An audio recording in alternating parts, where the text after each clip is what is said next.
Greg, I might suggest that maybe we do the Nomorobo first and then the affinity stuff, only because I don't think it's going to take very long for that. We can Okay. get it out of the way quickly. All right. But that's up to you. If you want to do it the other way, I don't know. No, that's fine. Okay, doke. Well, anyway, we'll let Greg get started with his. Frank, thanks very much for your info and insight. What little there was there is always useful. It's when something's new, it's always a problem getting information at first, and you have to get it anywhere and everywhere you can, has been my experience. So that includes in discussion groups like this and user groups, as well as elsewhere. Okay, well, yeah, I try to help where I can. Yeah, thanks. All righty, I'll turn it back over to you, Greg. All right.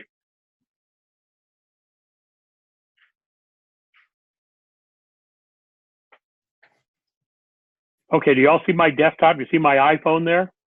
Yeah. Okay, so I've been plagued, probably like a lot of people have, with these friggin', excuse my language, I'm trying to keep it clean, robocalls that I get. Now, it's bad enough to get the robocall, but it's just as bad when you get the people who actually want to talk to you. And I was reading an article somewhere, and I'd heard about this before, and I thought, well, I'll give it a try. This application called Nomorobo if you buy it on a per month basis, I'm clicking on the wrong thing. If you buy it on a per month basis, it's $2 a month. If you buy it on a yearly basis, it's $19.99 or $20 a year. But you can install it and try it for 2 weeks for free. And there's 2 or 3 other ones out there, but this was the one that was rated one of the best right now. And so I thought I'd take a look at it and give it a try. I've been using it for a little over a week now. And I'll give you an example. I'd come in here and I'd look at, if I look at recents, if I look at some of these right back here, you can see already the ones that robocall has already flagged, that it picks up as, and this is a guess on my part, but the first thing I would do is whenever I would get a junk call from somebody, and they seem to happen at like 8:05 in the morning and on, mostly because I've got my phone silenced except for family prior to 8 o'clock in the morning, so at least I can sleep. Otherwise, I'd be getting these friggin' calls all night long, I'm sure. But I always seem to get 2 or 3 of them right around 8 or 8:15 or 8:30, something like that in the morning. My guess is the way that they work it is something along the lines, if you've ever had one of the robocalls come in, you notice that as soon as you answer the phone, you say hello, and it takes 15, 20 seconds or so before somebody gets back to you. That's because they probably had an automatic dialing system, and then when it realizes there's a sucker down at the other end, I'll go ahead and waste my time. And that's about the time where you tell somebody, take me off your list, please. Well, sometimes I don't use the please. I use another poor little word in its place. But that's called, Greg, that's called predictive dialer, a predictive dialer. Is that what it is? Well, I think that's how a computerized system a lot of the telemarketers and scammers use.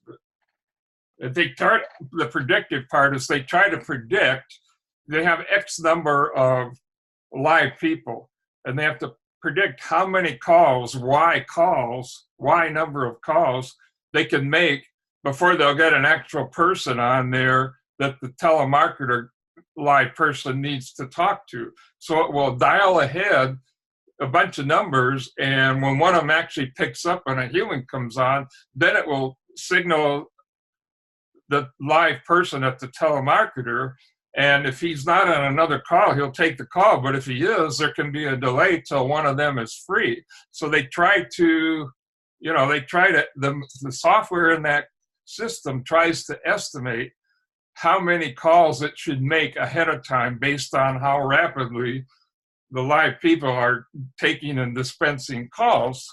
But the thing is, it's just a prediction, and it's not always accurate. So what happens is a lot of the time you're left with dead air. If you come on and answer and say hello, or they say hello or something, you wait, and eventually somebody will come on in most cases, but in other times people will say, oh, there's nobody there, and they'll hang up. Well, there was somebody there. They just hadn't gotten to you.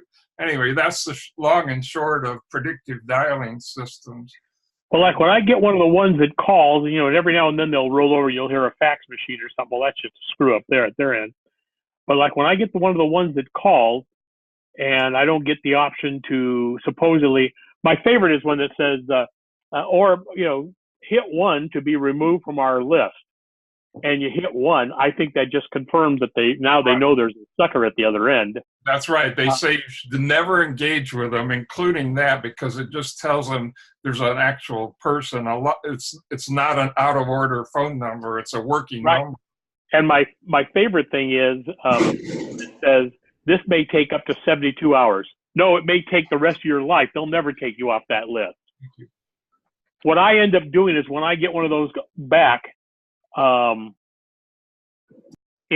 it didn't give me the option, it doesn't make any difference. I don't want to call this. I didn't want to do that. But if as an example, let's say this top one is, I forget who it is right now, but here you saw one that came in at 10:43 on May 9th the other day. I'll call them back. I don't care. If I call them back and it goes right to a busy signal where this number is not in service, I'll block it from that point on. Because I've got, I don't know, 400 or 500 numbers blocked, I guess, right now. My feeling is if you want to get a hold of me, you'll figure out the way to do it. Or you'll get a hold of somebody else who knows me, or you'll do it through an email. All this crap's available on Google if they're willing to put a little bit of effort into it. But I've had a few of them where I've called the number back and somebody has actually answered the other line and they weren't aware that their number was being phished and used as a sucker line. So I won't take, unless it's somebody I totally don't know. If it sounds like an innocent person at the other end, I don't bother to block it because at some point in time, it may be legit, unless I see it come in a second time or a third time. So anyway, I thought I'd give this a, so anyway, if I get a crap call in right now, the first thing I'll do is I'll go into, let's assume that I won't do it, but let's assume that this one here for Bart is a crap call. I'll go ahead and go back to the number after I've assumed it's clocked. I'll go ahead and click on the block contact. And from this point on, that number is going to be blocked. I'm going to unblock it right now because I want to be able to get a hold of him in case I need to. But from that point on, that number is no longer valid as far as this phone is concerned, or as far as this phone number is concerned. What the Nomorobo appears to do is it appears to look for those, like you said, predictive calls or whatever it is, or from its vast numbers. You can see right there, there's 1,594,129 numbers in their so-called blacklist. And if I click on it right now, that number, that may just jump up in a moment here, we'll know. Nope, it hasn't changed yet. Okay. So you can have it send you a test robocall if you want to. If I do that, we'll see. Let's see what we get. Hello, this is an automated test call from Nomorobo. If Nomorobo was correctly installed, you should see robocaller as the caller name. If you do not see robocaller as the caller. Okay. So if I go back and look at recent now, it'll probably show that. There it is, right there, recent, right there. So when I get a normal robocall, I'll get those little red flags. The way, when you set that up, the way it works is, and you go into settings here. That's an oxymoron. There is no such thing as a normal robocall, as far as I'm concerned. Well, that's true. Well, that's true. I know, we know what you mean. Yeah, but you go in here and you identify what phone number that's to be on this. So it'll recognize incoming calls to that number, notify me if the blacklist needs to be updated, identify known robocallers. This is all the junk that's in it's about. Here you can look up a number if you've got one. So let's say if I was going to put in, I'll put in my mom's number here. If I could type.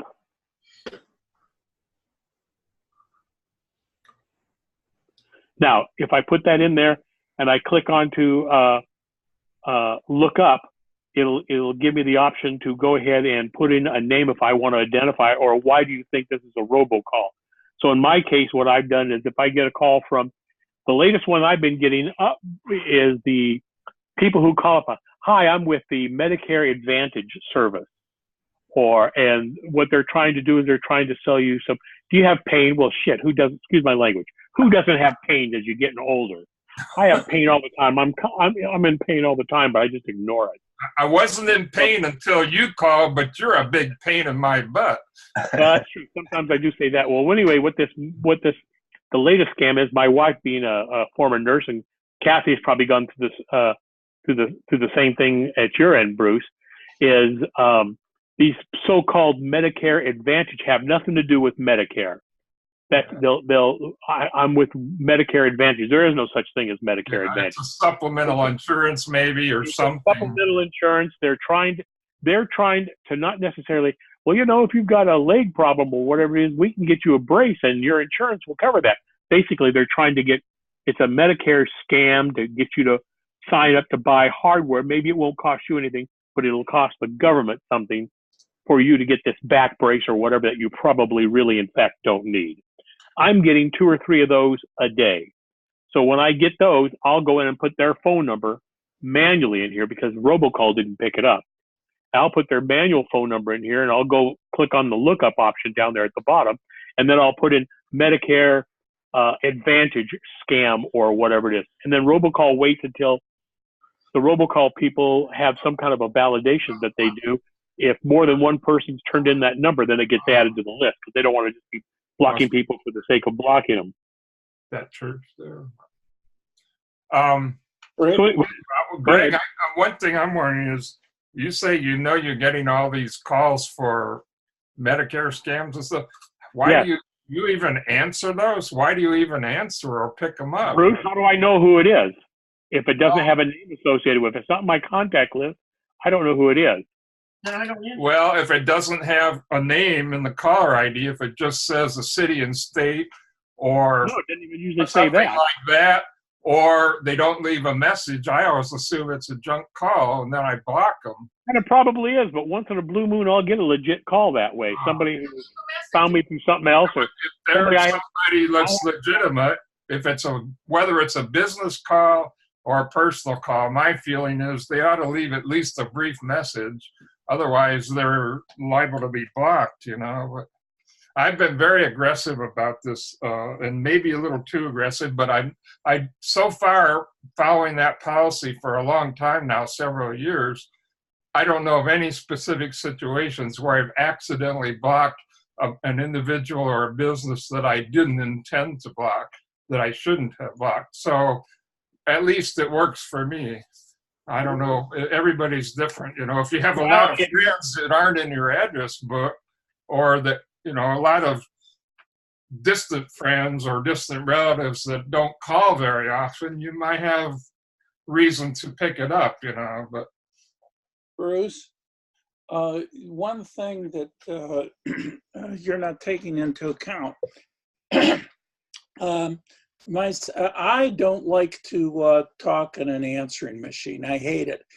I'll do it. No, wait, Bart, I am taking that into account, but the difference is it's now 2019. 10 or 15 years ago, answering machines were less common, and a lot of people didn't like to talk to them. That's changed. Most people nowadays will talk to a machine. They're more accustomed to that. I don't think that argument holds water anymore. 10 or 15 or 20 years ago, it would have.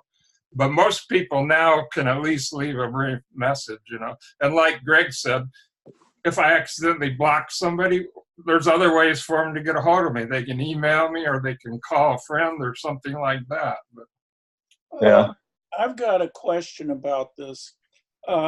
We have, in addition to the cell phones, we have a landline in our house. Will this thing work with the line, and how do I set it up to do it if that's the case? No, there are other ones out there that work for landlines. One of them's called Jolly Roger. Yeah, there is, Bart. There is a version of Nomorobo for landlines. It's not an app; it's a service, and you can get it for most landline phone services. Who's your landline phone company, Bart? AT&T. Okay, I believe they have Nomorobo. I don't know if I can show you this, but I can't do it on here. Hey, Greg. But yeah, This is Ralph. Ralph. I have a comment about that. I have Spectrum, and they do have no more robo plus one other feature. I forget the name of it. And if I get a call from a what would you call it, where they just dial them automatically, computer dial. Right. It'll ring one time only, and that's it. And apparently a message is sent to them that this party, you don't hear it. Some kind of message is sent to them, and that's the end of it. And I'll never get that particular number again. Same here. That's exactly what's happening with this. I don't get it again. There's a new scam out now. There's a new scam out now, and the FCC is warning people against it. You can go to their website and probably read more about it.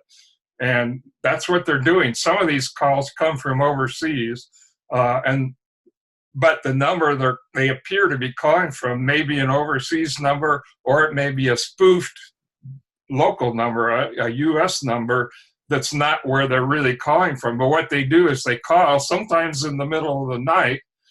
It rings once, and then they hang up, or their computer hangs up.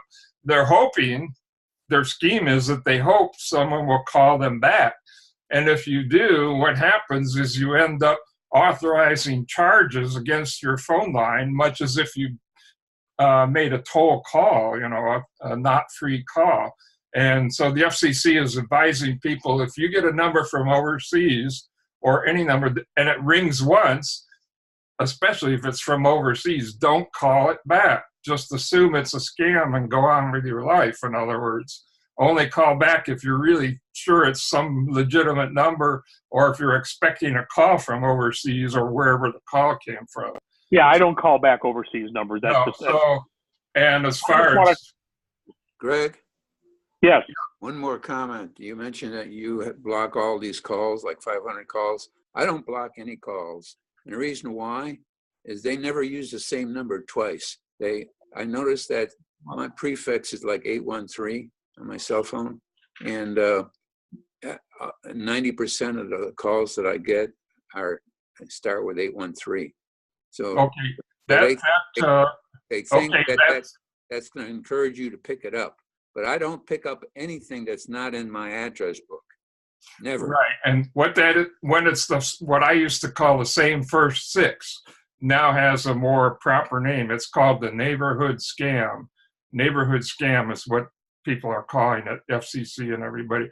The neighborhood scam is where they spoof the number from wherever they're actually calling from to make it look like the area code and prefix, the same first six digits of your number, the number they're calling to. And the last four digits will be anything. They're appeared to be random. Their theory is that they want you, the victim, to think that it's a local call from one of your neighbors or somebody you know nearby, when in fact it's just another scammer or telemarketer. That's the neighborhood scam, and you're right, you can't block those. But I don't know about you, but I get a lot of those on our landline phone number, but we also get a lot of other types of junk calls on our landline phone. The blocking software doesn't work on those neighborhood scams, at least not yet.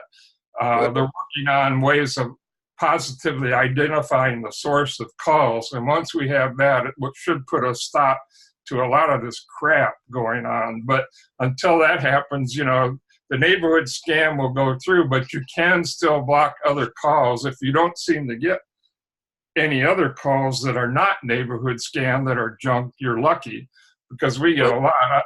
I've noticed we've had Nomorobo on our home phone for, I think, a year now, and another one that's similar to Nomorobo I've had on my cell phone for a long time now, too. It's called Mr. Number. And Mr. Number works in a similar fashion to the Nomorobo app that Greg is showing. Okay. Cards? Both of those will block about half the calls. Josh says the flowers are going to be delivered today sometime. Okay. Somebody got something in the background audio-wise, Greg. Okay.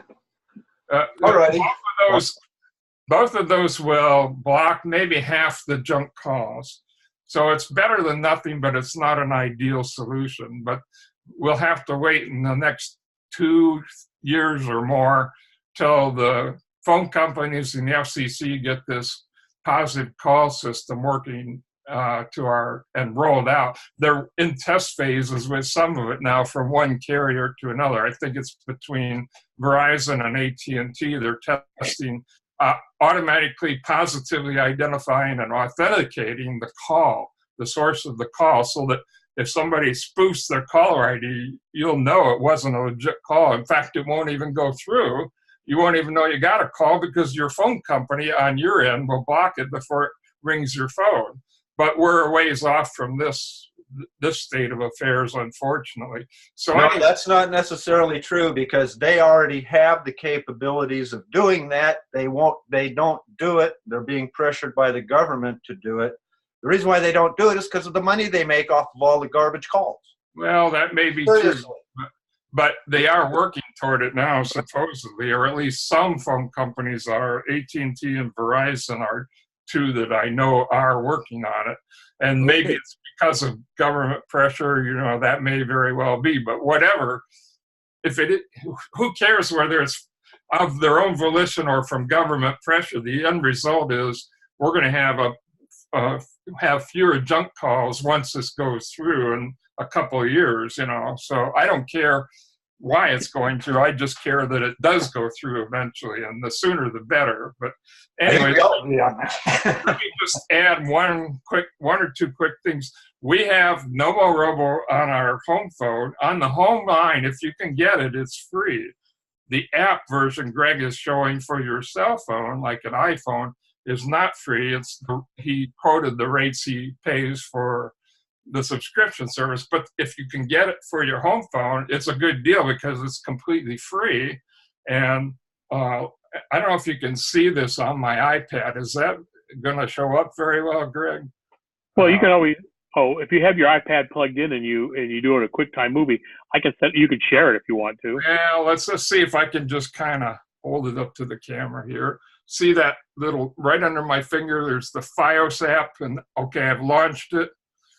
And this is an app that's free from FiOS because we have their fiber optic system for phone and cable TV and internet and on and on. So here's the phone one. You click, there's one for phone, internet, and TV, and you click on the phone one, it brings up home phone stuff for our home phone line, and you gotta wait. Okay, it first comes up on voicemails. It shows I have no voicemail mails right now.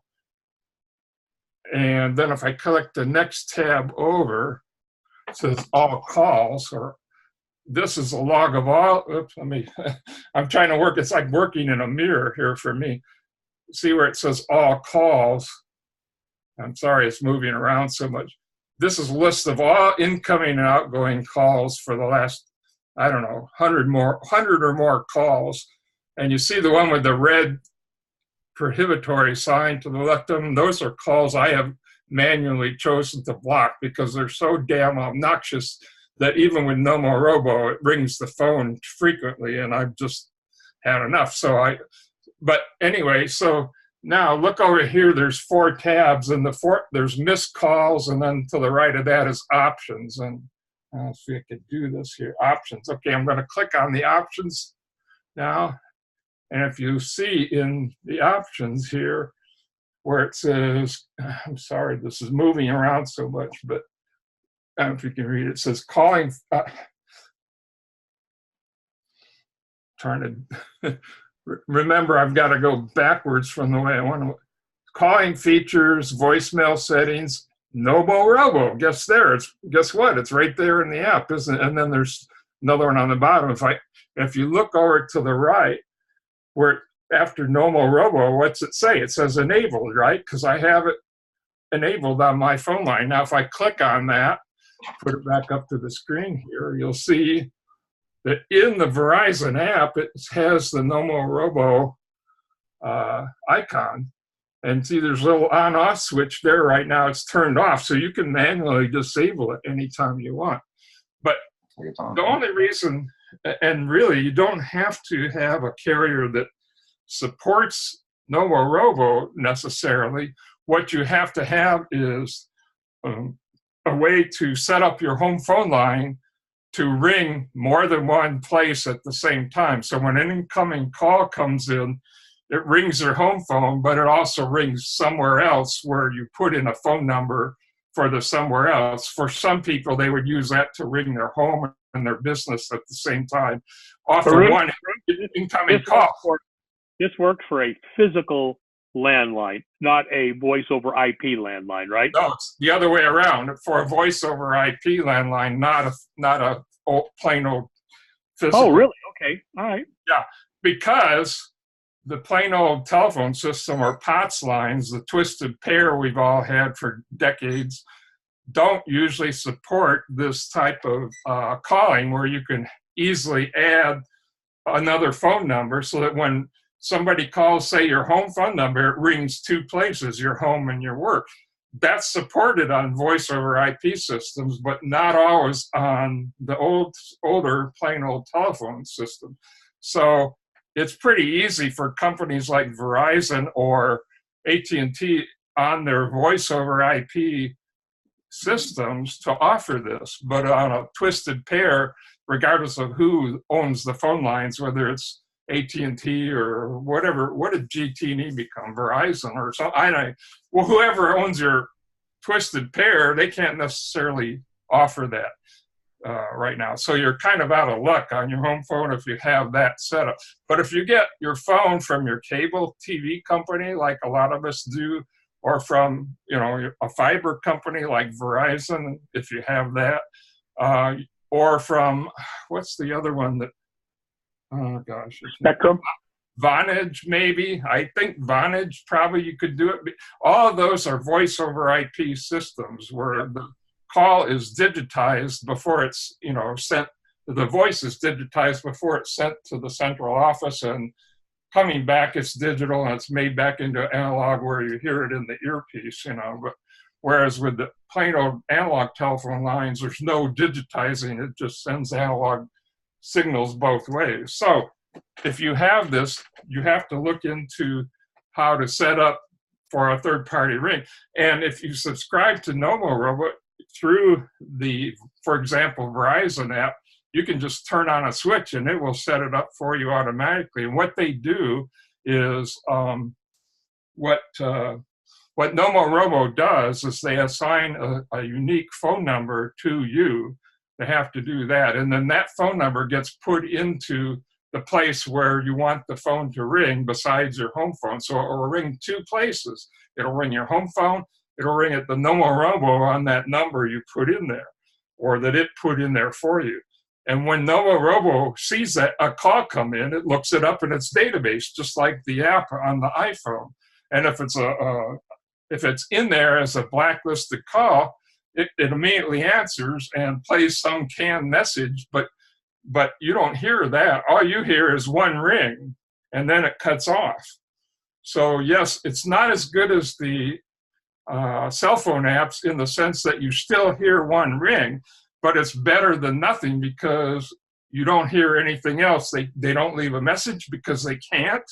It's cut off for them, and you don't have to deal with some unscrupulous person in, you know, on the phone. So I like it. It's not perfect. Like I said, it cuts out about half the calls, and the other half includes neighborhood scam. Those calls they don't seem to be able to figure out, and I could see why, because they randomize those last four digits. It's never the same twice. How can you put that in a database when it keeps changing, you know? So almost impossible. So that's, and let me emphasize once again, if you can get this on your home phone, it's free. It's free. You don't pay anything extra, whatever your service is, as long as you have that service where you can ring another location. And for us, once what Verizon did is they started telling people about it through emails and stuff that we're offering this now. And all that really does is it streamlines the setup. You know, you sign up for an account, but you go through the Verizon app in the case of Verizon, and it takes you to Nomorobo's site, and you put in, you set up an account and everything, and there's no charge. You just have to have an account with them so they can track everything. And, and then that's it. And it puts that line in the app if you're using their app, and it turns it from off to on all automatically. And then from then on, you're protected. But you can go in, log into your account with your password on their website and turn it on or off anytime you want to. So you don't actually have to have the app or use it, but with Verizon. But that's how they did it. Now, how AT&T does it, heck if I know. I don't have that, so it may be similar or may be different. But anyway, so the one I use for my cell phone is called Mr. Number. And the reason I picked that one instead of Nomorobo is because it's free, or it used to be free. I went to put it in or my original plan was I'll put it on my phone and I'll live with it for a while. And if I like it, I'll put it on my wife's iPhone, right? So I don't have to, it's a support situation. I don't have to support her if she's complaining about something. I'll know all the problems before it ever goes on her phone if there are any. So, all right, so I had it for a while, 6 months, a year, I don't know. And I decided, okay, this is pretty good. It's still free. I'll put it on my wife's phone. When I went to do that, I couldn't see a way to put it in there without paying for it. So I don't know. I think they may have changed their price structure since I put it on my iPhone. But anyway, it shows, I'm looking at it on the screen here, it shows it's got in-app purchases. Right. Bruce. Yes. I've got a question for you. Okay. I have, excuse me, a conventional landline. However, from my understanding, talking to the telephone repairmen that have been out here, about 1,500 feet from my house, up to that point, everything is fiber optic. And then from that point, there's a big box up there, I guess, that controls the whole neighborhood. Yeah, and are you on AT&T? Bart, are you on AT&T Uverse by any chance? Yes. That's how they do it a lot of times. That's how AT&T does it. Will this work with that type of system? Probably. The answer is probably, as long as you have a voice over IP system, which sounds like. No, it's not voice over IP. It's landline. It's conventional old. As far as what comes into my house, it's conventional. Okay. Old. So then it probably won't work. But what you have to look for is, and I don't know how to even go about looking for it, but maybe look on the website for the phone company who's your provider, and see if there's a way for you to put in a second number, a phone number somewhere, so that when a call comes in, it rings their home phones, all of those phones, and it also simultaneously rings these other phones. That's what, and I don't know what the service is called, and it probably varies from one company to another anyway, but that's what you want. They have that option. If you have that option, whether it's free or paid, then you should be able to use that with the Nomorobo home version, landline version. If it's an extra cost, well, then you would have to bear that cost if you want Nomorobo on your landline, and I don't know whether it's free or not, so you'd have to look into that. But hopefully it wouldn't be. Hopefully it would be free, but I don't know. But well, on our landline, we get 2 free things like that of choice. And 2 free optional services. Call waiting is one of the ones. I don't know if we've taken advantage of the other choice. Right. Yeah. So the bottom thing is I wanted to make everybody aware that there are options out there, and if you want to try the Nomorobo for your iPhone, it is free for the first 2 weeks, and then you have to decide whether you want to subscribe to it, either on a per month basis or on an annual basis, which saves you gets you a couple of free months if you do it that way. The other one that Bruce was talking about, as you just saw a moment ago, it's available. I don't know what it costs, but it did say in-app purchases. So it's probably free, but probably to get more extensive capability. It's probably a similar subscription service like anything else. For me, for $20 a year, so far this is looking pretty good. I'll make my final evaluation here in the next week or so. But anything to cut down on the amount of junk calls, and I have AT&T Uverse, but I don't have a physical landline. I'm using Basic Talk, which is Vonage, because it was the cheapest way I could get my a home phone. I couldn't convince my wife to get rid of a home phone. It was the cheapest way I could get a phone for $120 a year. I get all the normal crap that I got from my phone service. It probably has an option for me to use Nomorobo on it as well, Bruce, and I'm definitely going to look into it. Yeah, you should, but I think $20 a year probably is pretty reasonable for something like that. Even if it blocks only half the calls, it's the time I don't have to look at it. Right. It's still a little bit of an interruption because the phone rings, but you can look at, in our case, this one, it doesn't with this, or at least it doesn't on this. In our case, we have our home phone set up so that if there's a TV on in the room, an incoming call will display the caller ID info on the TV when it comes. That's a nice feature. My mom has that on hers. And we also have a number of cordless phones. They also have caller ID on them, Panasonic cordless. So no matter where you are in the house, you can either look at a TV or pick up a phone, and you can look at right away and know if it's probably know within a few seconds whether it's a junk call, probably, or not. If it's a call I know, like a doctor's office or a friend, of course I'll pick it up right away. But if it's something I don't recognize initially, I'll let it go and see what happens. See if Nomorobo picks it up, which I know because it doesn't ring as long. My answer machine picks up on about 4 rings, but Nomorobo will pick up after the first ring or so. So as you can see right there on my iPhone, if it cuts off after about 1 ring, I know that Nomorobo must have picked it up, and it's probably just a junk call. One of the reasons I don't 100% rely on unwanted calls is because, unfortunately, Marcia and I have a lot of doctor appointments, and I'll get calls from the hospital or from the doctors that won't be one that I can call back on, but they're calling me and telling me about an appointment, or you need to do this, or you've got a prescription refill to pick up, and I just don't want to constantly keep adding that crap in unless I find that it's valuable. The second reason I don't... Wait a minute, but don't those doctor calls always say something like Dr. So-and-so or ABC Medical Center? Well, all of ours. None of the ones from St. Jude do. If it's not a number I have listed, it has no idea what it is.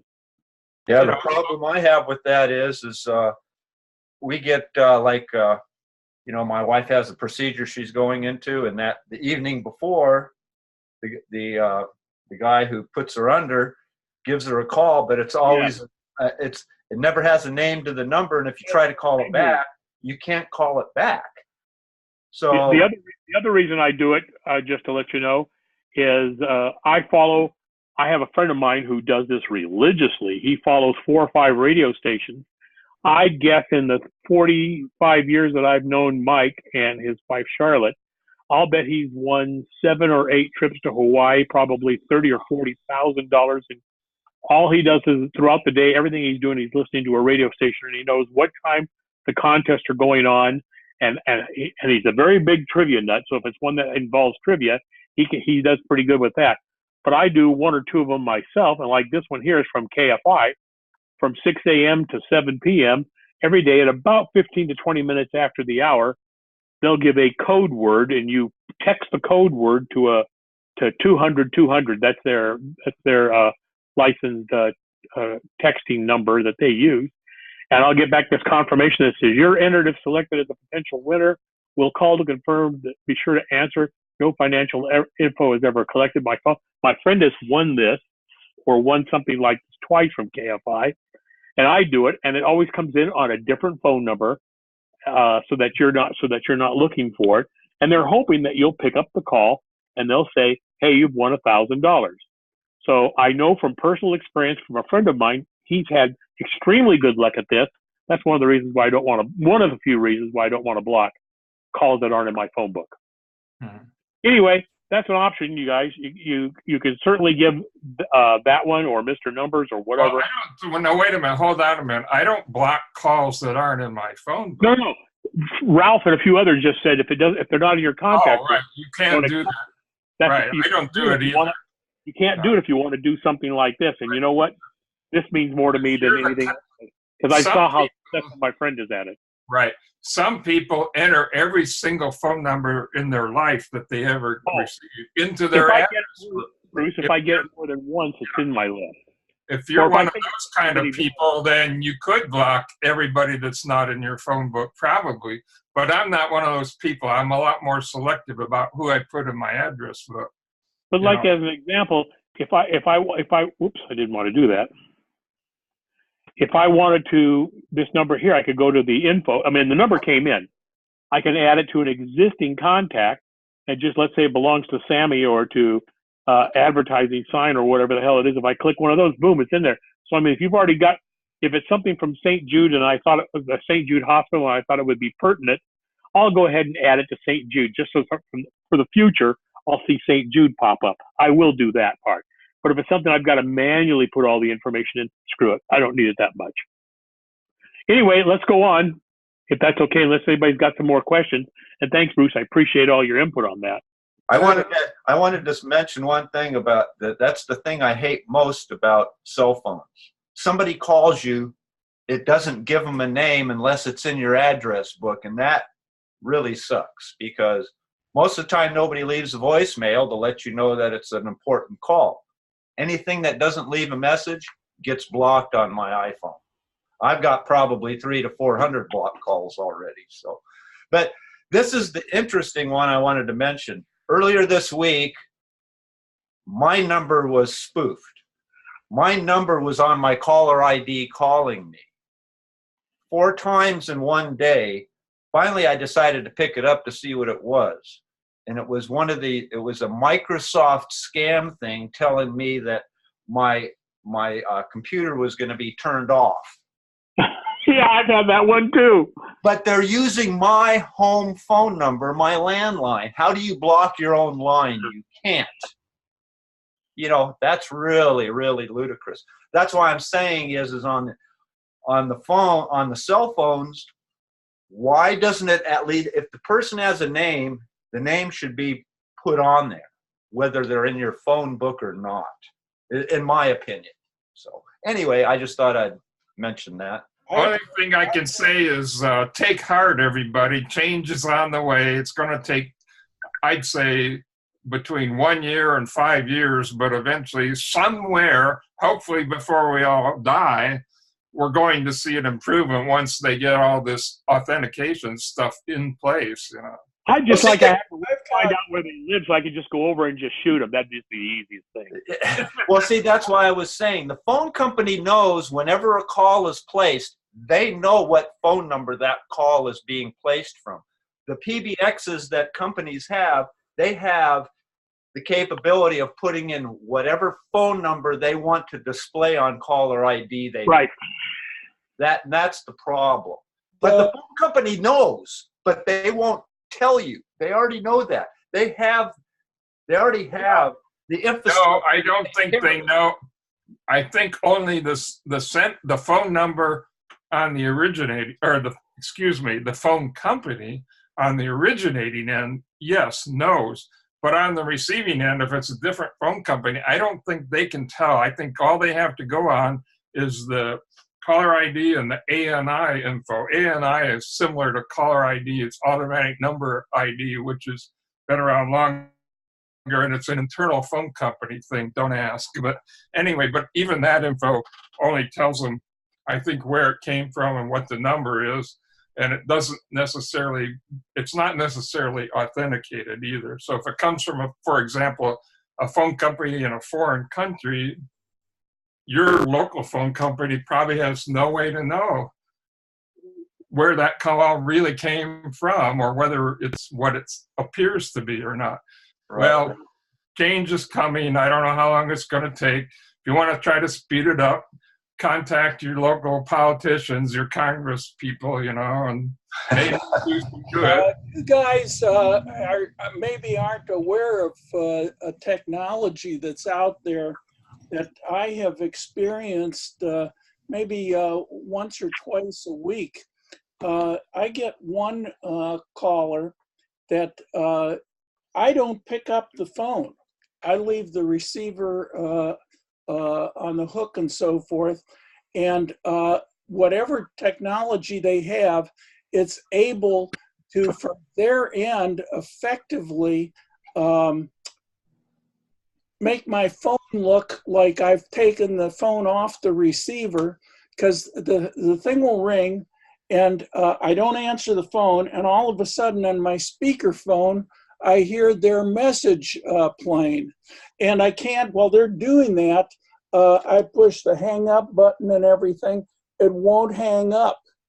And it ends up, of course, on the answering machine there, which I erase.